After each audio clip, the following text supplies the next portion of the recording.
Good morning, everyone. And it's Friday, and I hope you all have some great plans for the weekend. But I want to stop in here today and talk to you about selling yourself. Selling yourself in order to sell more. And I have an event coming up starting next Tuesday, March 29th. It's going to run for 5 days. We're really going to take a look at what gets in the way of you knowing, you trusting, and you believing that you are the only product there is to sell. Pardon me, my allergies are acting up and my nose just started to itch at the wrong time. So what I want to talk to you about is, first of all, there's a lot of you out here in the marketing and the grow your business online world, and you haven't defined your buyer yet. So what I want you to look at, if you haven't thought about it, is I want you to look at who is your buyer. And if you haven't defined that, I want you to use the link that I have down here in the comments, and it's going to show you a place to come where we can start helping you with defining your buyer. We have a study group, so just come on in. And then this is where you'll find the information for our 5-day challenge. So now let's look at the next thing that doesn't usually happen well when we're selling ourselves. When we sell ourselves, we think we're the ones who have to talk. Number one secret of mastering sales is knowing when to shut up. And it's always funny when I'm delivering this message because I look at how much I love to talk, and here I am on a video. But the point is, if I'm in a face-to-face conversation with people, I like to sit there and listen at least 60% of the time. Why? Because people think out loud. People like to tell their story. They can't get to their decision-making place until they've been heard. Remember that. People cannot get to a decision-making place until they trust they've been heard. So you've all had a lot of training about handling rejection, handling objections. That's all bull crap. Because if you are really listening to someone, they will give you all you need to know to work with them. They're human beings. They have desires. They have interests. So let's just say somebody comes up and says to you, well, this is too expensive. Are you going to react to that? Not a place to go. They say it's too expensive. You go, well, tell me more. Or I have a friend who would say, as compared to what? But it depends on the relationship you have with the person as to whether you can lose that last one. You have to have a comfortable, ongoing, working relationship with that person before you do that one. So I just want to know, what are they thinking? Well, I get my socks at Walmart for 10 socks to a bag, and it's $3. Okay. Well, how long do those last? Oh, I don't know. I buy a new bag once a month. Okay. So that would mean that you're spending $36 a year on socks. Yeah, roughly. And you go through 120 socks. Yeah, that's about right. I just throw them away when they start to look like they're getting a hole or whatever. So you, the salesperson, you get to sit there and go, interesting process.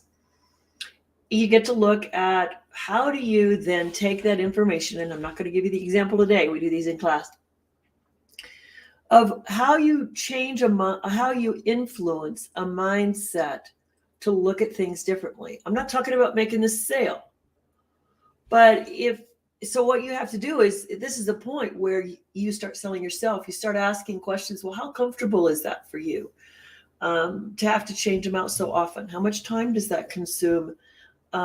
Do your feet hurt? What's making you change them out so soon? What are all the things that are going on? Are they wearing double socks because they want cushion? So when you can find a little more, good morning, of what's going on for them, then you can have a variety of conversations with them. Well, if they want comfort, maybe it's an opportunity to talk about your product. Because maybe the way they've been going about comfort, there's other options. But you don't say, oh, that's wrong. You come up with something like, wow, that's an interesting way to get comfort. What other ways have you thought of being comfortable? So don't try to give someone a new idea until you know what clutter they already have up here. This is where listening comes in. Everybody hears that word listen like you're looking for the magic key into their kingdom to get inside their brain and know what they want. No, that isn't what listening means.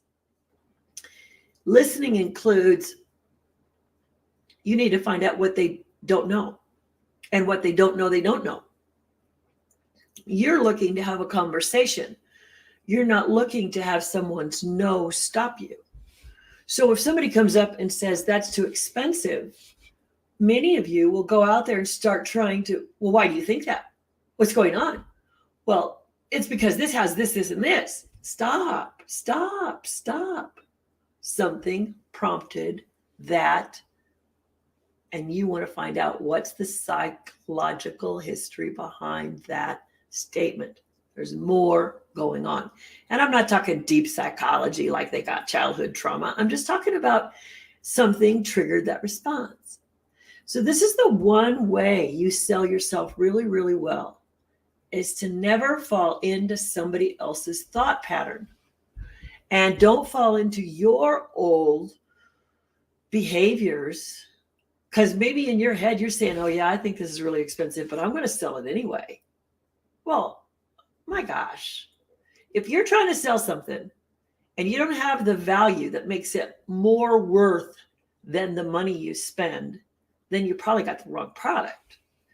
So I can't help you there. I can help you there with a number of different options. But what I'm saying is that's a mindset thing that you've got to work around.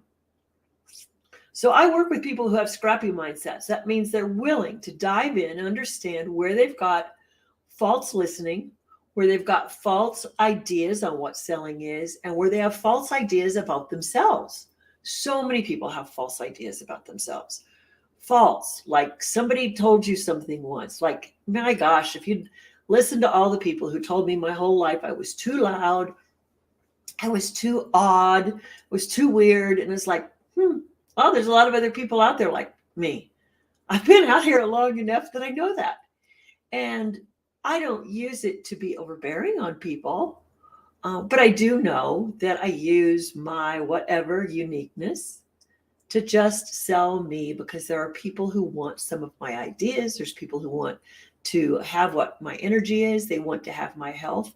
And so I'm selling me. And so when somebody's having a conversation with me, it's my job to sell me.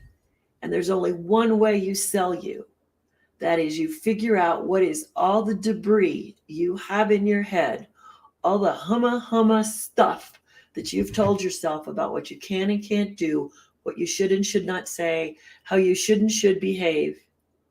And what you want to do is to figure out how to listen so that they define their need, they define their interest, they define what it is they're looking for, just by how you question and listen. And then all of a sudden, they'll choose. I don't have objections in my sales because I listen long enough. Now, what I do have to do many times is to repeat back to someone what I heard them say and qualify it. But that's a much easier closing the sale process than anything. And remember, you don't always have to sell a product to have a sale.